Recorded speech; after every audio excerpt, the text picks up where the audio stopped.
Hello दोस्तों। Welcome to our YouTube channel Vision CMA. मैं शुभम खंडेलवाल आपका सभी का स्वागत करता हूं हमारे यूट्यूब चैनल पे। तो मैं आपको पढ़ाऊंगा डायरेक्ट टैक्सेशन। डायरेक्ट टैक्सेशन के सभी रिवीजन लेक्चर आपको मैं करवाने जा रहा हूं। तो आज से हम स्टार्ट कर रहे हैं पहला रिवीजन लेक्चर। वो उसमें हम पढ़ेंगे कि बेसिक्स। सबसे पहले मैं आपको बताता हूँ इनकम टैक्स एक्ट होता क्या है। इनकम टैक्स एक्ट होता है कि जब किसी इनकम आपकी किसी इनकम पे जब गवर्नमेंट टैक्स लेती है तो इसे इनकम टैक्स बोलते हैं। वो हमारे पार्लियामेंट के अंदर उसका एक्ट बना हुआ है। वो एक्ट कब आया था? वो एक्ट आया था 1961 में। एक्ट कब आया था? 1961 में आया था। वो कब से फोर्स में आया, मतलब कब से लेवी हुआ? वो फर्स्ट डे ऑफ अप्रैल से 1962 से लेवी हुआ। क्या ये पूरे इंडिया पे एप्लीकेबल है? जी हाँ, ये पूरे इंडिया पे एप्लीकेबल है। अब मैं आपको बताता हूँ कि रूल्स क्या होते हैं। रूल्स क्या होते हैं? बेसिकली जो एक्ट होता है वो अपना 1961 में आ गया, बट उसको एक्ट को कैसे अप्लाई करना है, कैसे इंप्लीमेंट करना है, ये हमें क्या बताता है? ये हमें रूल्स बताता है।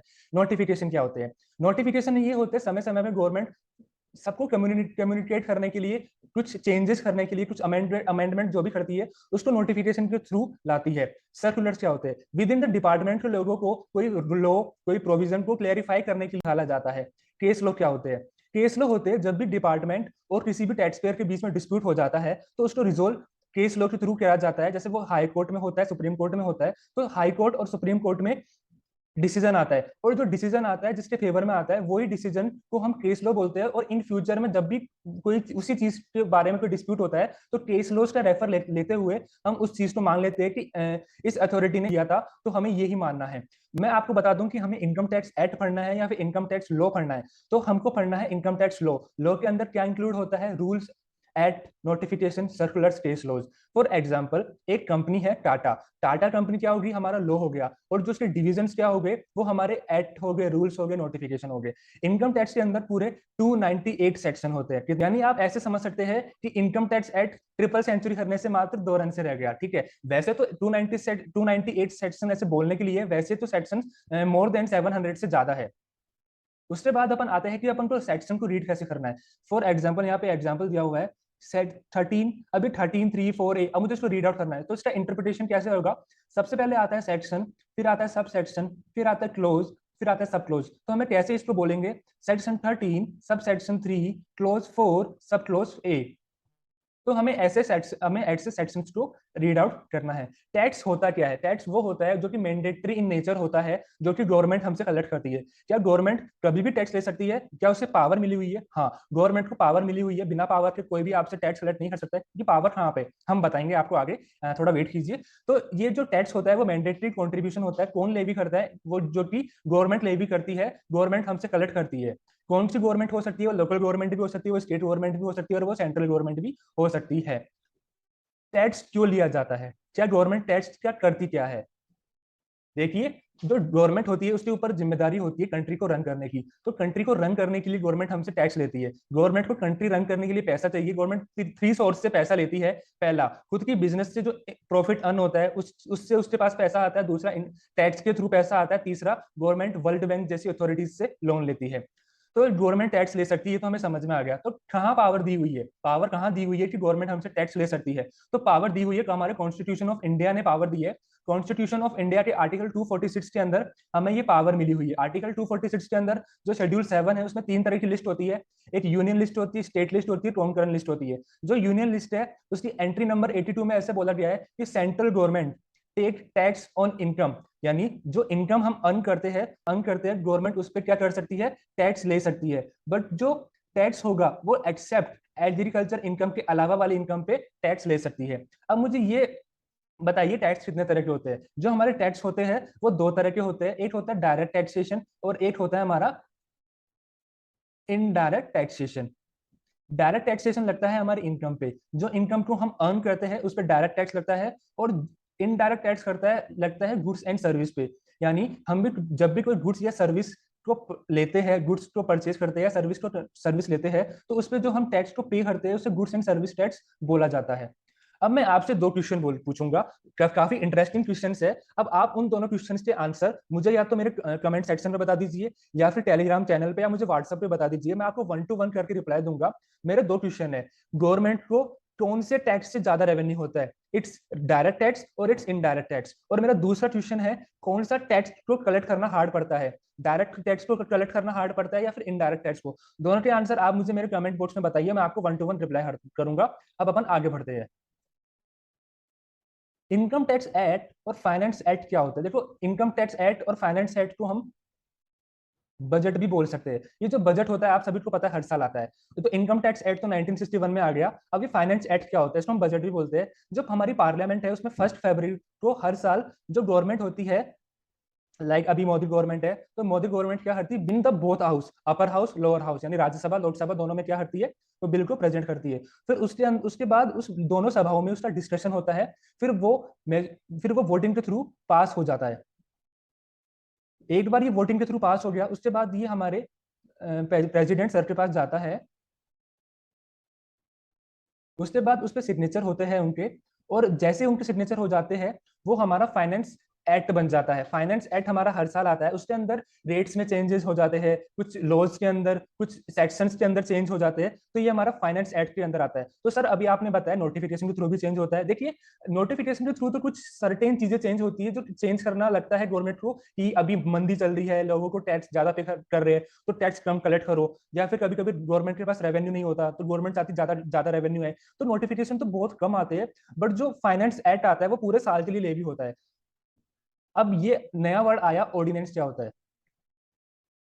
जब हम जो बिल होता है वो राज्यसभा और लोकसभा में पेश नहीं होता, बिना उसको दोनों सभाओं में पेश किए प्रेसिडेंट सर के साइन करवा के उसको ऑर्डिनेंस बना लिया जाता है। यानी एक तरह से वो हमारा बिल फाइनेंस एक्ट बन जाता है। बट जब भी इन फ्यूचर में दोनों सभाएं बैठती है तो उसको उसमें पास करवा लिया जाता है।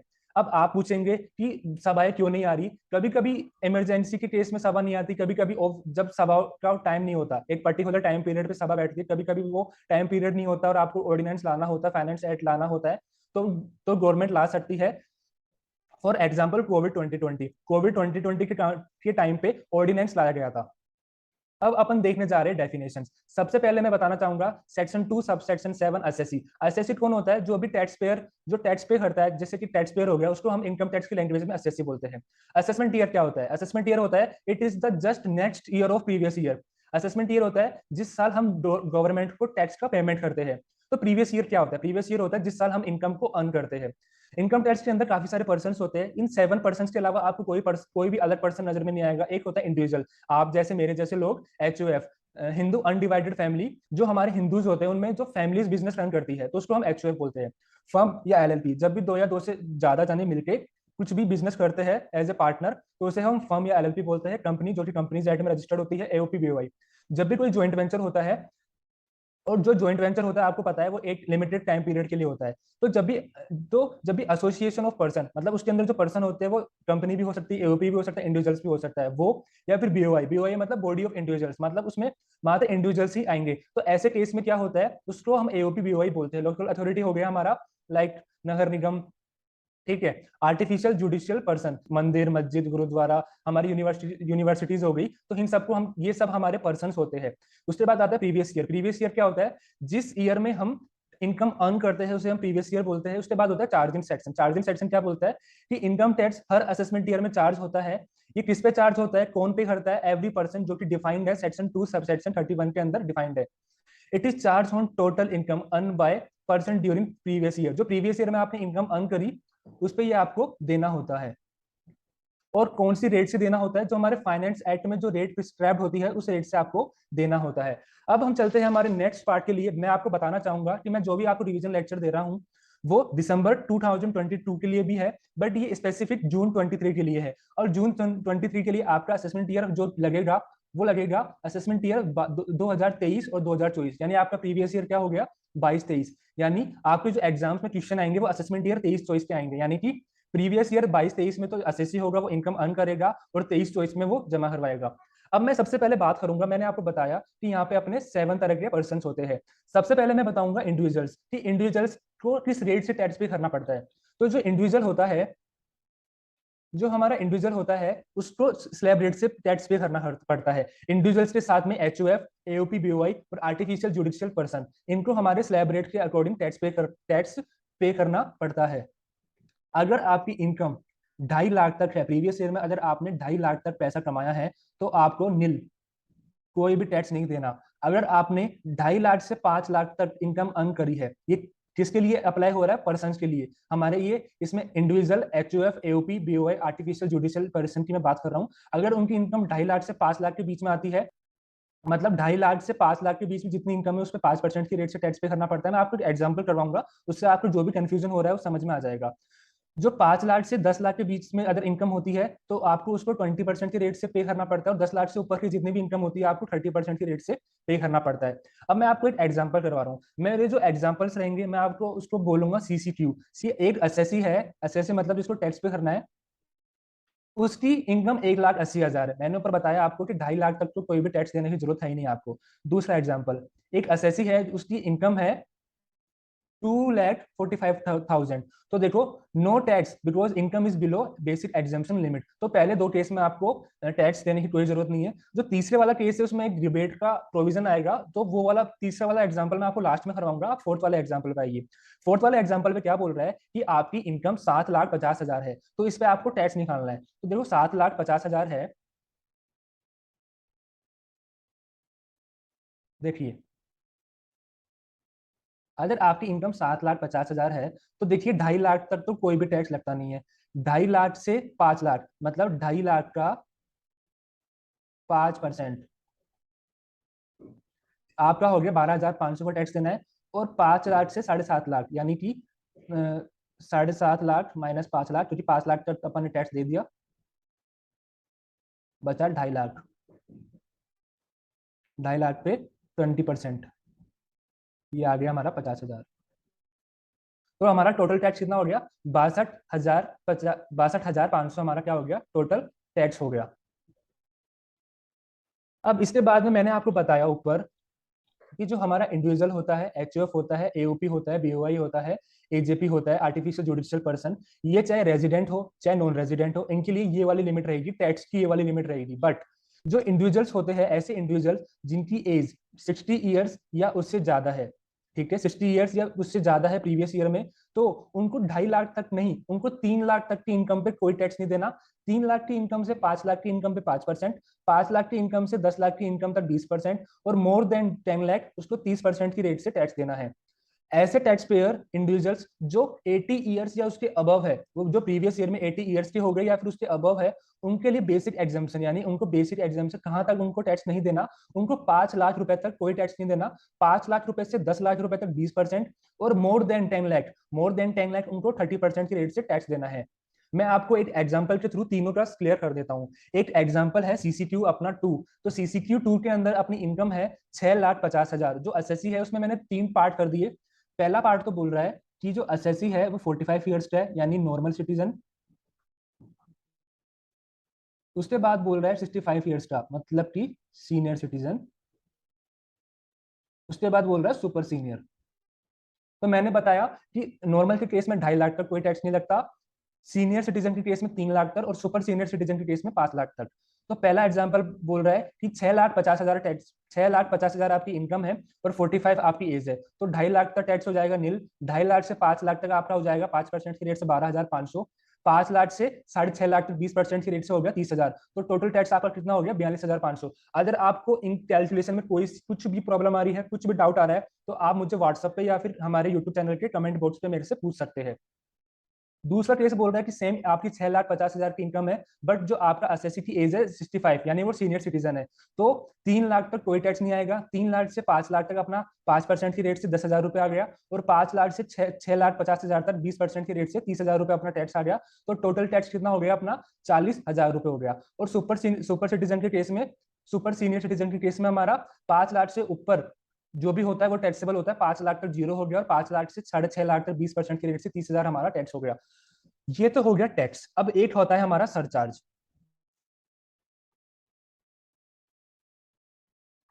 जो हमने टैक्स को पे करा उस पे सरचार्ज की रेट लगती है,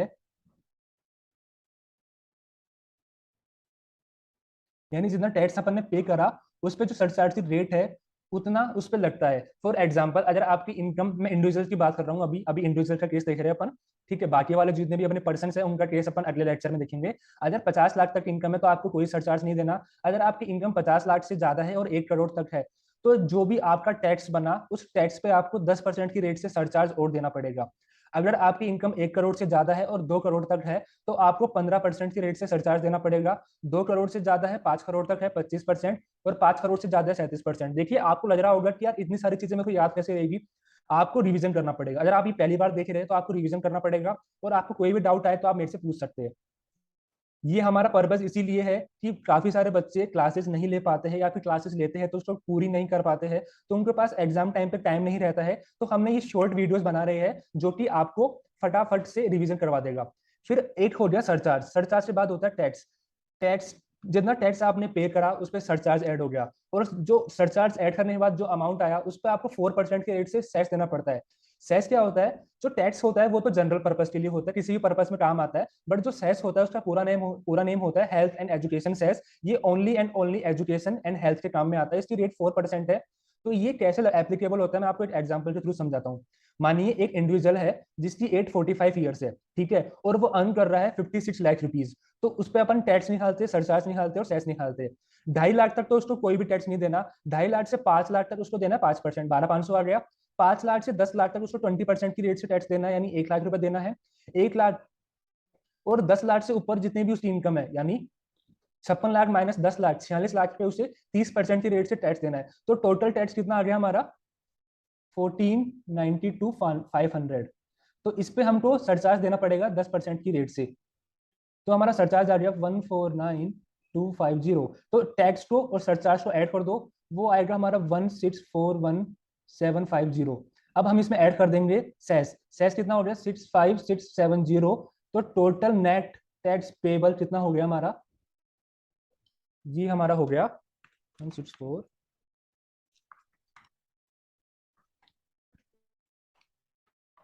ये हमारा हो गया 1707420।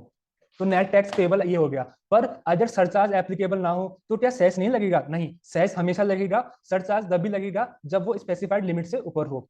फिर मैंने अभी अभी आपको बताया था कि एक बेसिक रिबेट होती है जो मैंने आपको बताया नहीं, मैं आपको अब बताऊंगा।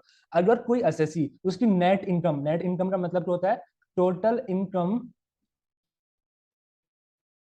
Minus deductions. ये नेट इनकम अगर 5 लाख रुपए तक है तो उसको रिबेट मिलेगा 87A का। अभी रिबेट क्या बोलता है कि अगर आपकी इनकम 5 लाख रुपए तक है, नेट टैक्सेबल इनकम, तो 100% ऑफ टैक्स पेबल और 12,500, 100% ऑफ टैक्स पेबल और 12,500 जो भी लेस है उतना आपको रिबेट मिल जाएगा। यानी एक तरह से आपको अगर इनकम 5 लाख तक है तो कोई टैक्स नहीं देना। इसका एग्जाम्पल देखो, ये रहा, मैं आपको बता देता हूँ। देखो, ये वाला अपना एग्जाम्पल था, मैंने बताया था इसमें 3 लाख रुपए अपनी इनकम है। तो 3 लाख इनकम है तो ढाई ढाई लाख तक तो अपना कोई टैक्स लगा नहीं। 2.5 लाख से 3 लाख पे 5% यानी 2,500। अब क्या बोल रहा था वो? 12,500 और 100% ऑफ टैक्स यानी 2,500, which ever is lower count कितना है अपना? 2,500। तो ये हमें 2,500 की रिबेट मिल गई और हमारा टैक्स पेबल कितना हुआ? 0 रुपए, ठीक है। और बात और बताता हूँ। अगर कोई एसएससी अगर अगर कोई एसएससी अपना प्रीवियस ईयर में अपना बर्थडे सेलिब्रेट करता है। अपना प्रीवियस ईयर क्या हो गया? 2022 से लेके 2023, यानी 1 अप्रैल 22 से 31 मार्च 23 के बीच में अपना बर्थडे सेलिब्रेट करता है, 60th बर्थडे सेलिब्रेट करता है, तो वो सीनियर सिटीजन माना जाएगा। अब मेरा क्वेश्चन ये है कि अगर वो 1 अप्रैल 2023 यानी first day of assessment year में सेलिब्रेट करता है, तो भी क्या वो प्रीवियस ईयर में 60th बर्थडे उसका सेलिब्रेट माना जाएगा, यानी वो सीनियर सिटीजन माना जाएगा? नहीं माना जाएगा। जी हाँ, अगर अगर एसएससी प्रीवियस ईयर में अपना 60th बर्थडे सेलिब्रेट करता है तो भी वो सीनियर सिटीजन माना जाएगा। या फिर 1 अप्रैल यानी असेसमेंट ईयर के फर्स्ट डे पे सेलिब्रेट करता है तो भी वो सीनियर सिटीजन माना जाएगा। अब अपन बात करते हैं टैक्स रेट की। टैक्स रेट मैंने बता दिया कि इंडिविजुअल के लिए आपका स्लैब रेट लगता है, और जो बाकी के पर्सन है उनकी टैक्स रेट मैं आपको बता रहा हूँ। देखिए tax rate, individual HUF AOP BOI AJP इनके लिए लगता है स्लैब रेट, जो कि मैंने आपको बता दिया है। उसके अलावा जो फर्म और एलएलपी और लोकल अथॉरिटी रहती है उनके लिए फ्लैट 30% टैक्स रेट लगता है। जो कंपनी होती है, कंपनी अपनी दो तरह की होती है, Indian company, foreign company. Indian company में दो तरह की होती है, डोमेस्टिक कंपनी और अदर कंपनी। डोमेस्टिक कंपनी कौन सी होती है? ऐसी कंपनी जिसका टर्नओवर 400 करोड़ तक था प्रीवियस ईयर 2021 में, तो उसको 25% की रेट से टैक्स पे करना है। और अदर देन जो भी अदर कंपनी है उसको 30% की रेट से टैक्स पे करना है। फॉरेन कंपनी, जो फॉरेन कंपनी होती है जो कि आउटसाइड इंडिया इनकॉर्पोरेट होती है, उन कंपनीज को 40% की रेट से टैक्स पे करना है। अब मैं आपको बताता हूँ कि सरचार्ज क्या होता है फर्म, एलएलपी, लोकल अथॉरिटी के लिए और कंपनी कंपनी के लिए। देखिए, अगर फर्म, एलएलपी, लोकल अथॉरिटी, इनका टोटल इनकम 1 करोड़ से ऊपर हो जाती है, अगर इनकी टोटल इनकम 1 करोड़ से ऊपर हो जाती है, तो इनको अपने टैक्स पे 12% की रेट से सरचार्ज देना पड़ेगा। अब मैं बात करता हूँ इंडियन कंपनी और फॉरेन कंपनी की। अगर इंडियन कंपनी की इनकम 1 करोड़ तक है तो कोई टैक्स नहीं देना, कोई सरचार्ज नहीं देना। अगर 1 करोड़ से ऊपर है और 10 करोड़ तक है तो 7% सरचार्ज देना है। 10 करोड़ से ऊपर है 12% सरचार्ज देना है। फॉरेन कंपनी, अगर फॉरेन कंपनी 1 करोड़ तक उसकी इनकम है तो उसको कोई भी सरचार्ज नहीं देना। 1 करोड़ से ऊपर है और 10 करोड़ तक है तो उसको 2% की रेट से सरचार्ज देना है। और 10 करोड़ से ऊपर उसकी इनकम है तो उसको 5% की रेट से सरचार्ज देना है। अब मैं आपको एक एग्जांपल चलाता हूँ। देखिए, एक फर्म है जिसकी इनकम 87 लाख है। 87 लाख का मतलब कि सरचार्ज लिमिट से कम है, तो सिंपली 30% अपन ने टैक्स लगा दिया, तो उसमें 4% अपन ने सेस ऐड कर दिया और इसकी टोटल टैक्स लायबिलिटी आ गई। अब मैं आपको एक सरचार्ज का क्वेश्चन करवाता हूँ। एक कंपनी है जो कि 5 करोड़ रुपए अर्न कर रही है, ठीक है, उसकी टैक्स लायबिलिटी निकालनी है। कंपनी कौन सी है? डोमेस्टिक कंपनी है। डोमेस्टिक कंपनी कौन सी कंपनी होती है? जिसकी टैक्स रेट कितनी होती है? 25%। और ये डोमेस्टिक कंपनी है मतलब इंडियन कंपनी है। अब इंडियन कंपनी के केस में सरचार्ज कितना होता है? 1 करोड़ से ऊपर और 10 करोड़ तक वो होता है अपना 7% होता है, ठीक है। तो देखो, सबसे पहले 5 करोड़ पे 25% की रेट से अपन ने टैक्स निकाल लिया। उसके बाद अपन ने सरचार्ज निकाल लिया 7% की रेट से। ये कैसे आया? 5 करोड़ का 25% आया 1 करोड़ 25 लाख, और उसका अपन ने 7% सरचार्ज ऐड करा, वो आया 8,75,000। इन दोनों को अपन ने ऐड करा, फिर उसके बाद अपन ने उसमें सेस ऐड करा। सेस कितना ऐड करा? 4%। उसके बाद अपनी टोटल टैक्स लायबिलिटी आ गई। अब एक अपना नया कंसेप्ट आता है, मार्जिनल रिलीफ। मार्जिनल रिलीफ क्या होता है? मैं आपको एक बार थोड़ा सा एग्जांपल देके बताता हूँ। देखिए, मान लीजिए आप एक इंडिविजुअल है, आपकी इनकम होती है 50 लाख और आपकी इनकम होती है 51 लाख। अगर 50 लाख की इनकम है तो आप पे सरचार्ज नहीं लगेगा, और अगर 51 लाख की इनकम है तो आप पे सरचार्ज लगेगा। अगर 50 लाख की इनकम होती है तो अपना टैक्स कितना आएगा, और 51 लाख की इनकम होती है तो अपना टैक्स कितना आएगा आफ्टर सरचार्ज। देखिए, मेरी इनकम है 50 लाख। अगर मेरी इनकम 50 लाख होती है तो मेरा टैक्स बनता है 13,12,500। ये मैं बिफोर सेस बता रहा हूँ, सेस को मैं इंक्लूड नहीं कर रहा हूँ। और अगर मेरी इनकम 51 लाख होती है तो मुझे सरचार्ज सरचार्ज देना पड़ेगा, तो मेरा टोटल टैक्स बनेगा आफ्टर सरचार्ज 14,76,750। यानी कि मेरी इनकम मात्र 1 लाख से भरी है, मात्र 1 लाख से बढ़ी है। 1 लाख से इनकम बढ़ने से मेरा टैक्स 1,64,000 हो गया। तो ये तो गलत बात है, यानी इनकम 1 लाख से बढ़ी है और टैक्स मेरा इतना ज्यादा बढ़ गया। तो ऐसे केस में आपको मार्जिनल रिलीफ मिल जाती है। अब जो मार्जिनल रिलीफ होती है वो कैसे मिलती है, मैं आपको एक और एग्जांपल की मदद से समझाता हूँ। देखिएगा, इसके ये स्टेप्स है, मैं स्टेप्स आपको अपने आप समझ में आ जाएगी जैसे ही मैं आपको एग्जांपल समझाऊंगा। देखिए, एक फर्म है, अब मैं एक फर्म का एग्जांपल ले रहा हूँ। फर्म के केस में क्या होता है? 1 करोड़ से ऊपर अगर फर्म की इनकम होती है तो उसको 12% की रेट से सरचार्ज देना पड़ता है। एक फर्म है, देखिए एक फर्म है, उसका इनकम है 1 करोड़ 2 लाख, उस पर अपन ने 30% की रेट से टैक्स निकाल लिया।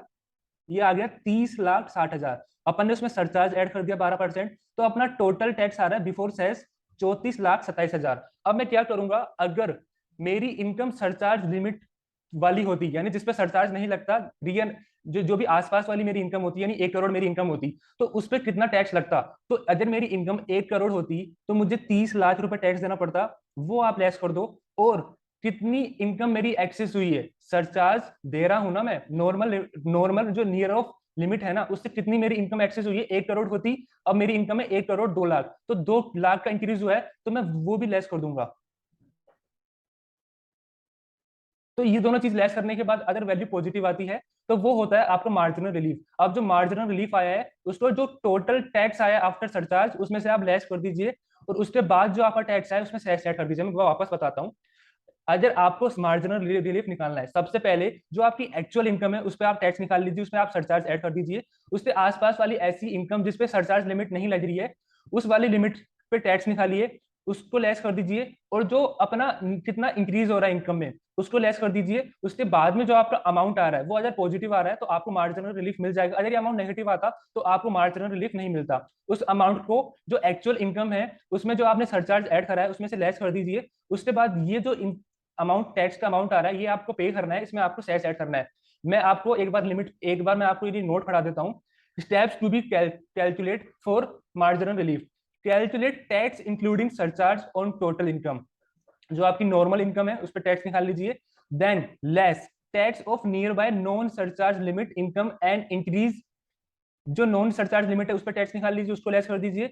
Increase income compare to non surcharge limit. जो नॉन सरचार्ज लिमिट है उस इनकम को एक्चुअल इनकम से कंपेयर कर दीजिए, कितना इंक्रीज हो रहा है उसको लेस कर दीजिए। उसके बाद में अगर वैल्यू पॉजिटिव आती है तो वो आपका मार्जिनल रिलीफ है, वो आपको रिलीफ मिल जाएगा, अदरवाइज नहीं मिलेगा। और जो मार्जिनल रिलीफ है उसको जो एक्चुअल टैक्स लायबिलिटी है उसमें से लेस कर दीजिए। ये सब काम सेस से पहले होगा, और एंड में मार्जिनल रिलीफ लेस करने के बाद आप सेस को ऐड कर दीजिए। आपको समझ में नहीं आए आप कमेंट बॉक्स में क्वेश्चन पूछ सकते हैं, या फिर मुझे टेलीग्राम या व्हाट्सएप पे क्वेश्चन पूछ सकते हैं, मैं आपको 1 to 1 अच्छे से समझा दूंगा। उसके बाद अपना कंसेप्ट आता है राउंड ऑफ का। जब भी अपनी टोटल इनकम होती है वो राउंड ऑफ होती है नियर बाय 10। अगर अपनी टोटल इनकम मान लीजिए 4587 है तो वो टोटल इनकम अपनी हो जाएगी 4590। और अगर टोटल इनकम अपनी होती है 4583 तो वो हो जाएगी अपनी 4580। अगर 4585 अपनी टोटल इनकम होती है तो वो हो जाएगी 4590। अगर 5 या 5 से ज्यादा है तो नेक्स्ट वाले 10 में हो जाएगी राउंड ऑफ, और 5 से कम है तो प्रीवियस 10 में राउंड ऑफ हो जाएगी। ये सेक्शन 288 ए लगता है टोटल इनकम पे। और सेम टू सेम जो अपनी नेट टैक्स लायबिलिटी आती है आफ्टर सरचार्ज उसमें भी सेम टू सेम ये वाला कंडीशन अप्लाई होगी। ठीक है, अब आगे बढ़ते हैं। ये अपना लास्ट पार्ट है आज के रिवीजन लेक्चर का, कि मैंने आपको बताया सेक्शन 3 में आपका प्रीवियस ईयर का कंसेप्ट होता है। प्रीवियस ईयर में आप इनकम अर्न करते हो, असेसमेंट ईयर में टैक्स का पेमेंट करते हो। बट कभी कभी क्या होता है कि कुछ पास कंडीशन है जिसमें आपको प्रीवियस ईयर में ही टैक्स का पेमेंट करना है। पहला, अगर कोई पर्सन फॉरेन सिटीजन है, फॉरेन इंडिया मतलब कि वो कंट्री छोड़ के जा रहा है फॉरेन, तो उसको जिस ईयर में वो जा रहा है उस ईयर में ही जितना भी उसने इंडिया में इनकम अर्न करी है उसका पेमेंट करना पड़ेगा टैक्स का। अगर कोई नॉन रेजिडेंट शिपिंग बिजनेस में है और वो इंडिया से इनकम अर्न कर रहा है due to unloading and loading the goods, तो उसको जिस टाइम पे उसको इनकम हुई उसी टाइम पे उसको टैक्स का पेमेंट करना पड़ेगा। उसके लिए ऐसे नहीं होगा कि आपने अभी तो इनकम अर्न कर लिया आप अगले साल आगे टैक्स पे करना, नहीं, आपको उसी टाइम पे टैक्स का पेमेंट करना है। जो अपना एओपी बीओआई होता है आपको पता है ये शॉर्ट टर्म बिजनेस होते हैं, तो ये जैसे ही बिजनेस कंप्लीट होता है, जैसे ही इसमें इनकम अपनी जनरेट हो जाती है, वैसे ही आपको टैक्स का पेमेंट करना है। ऐसा नहीं कि आपको अगले साल तक वेट करना है, क्योंकि अगले साल तक तो ये बिजनेस बंद हो जाएगा।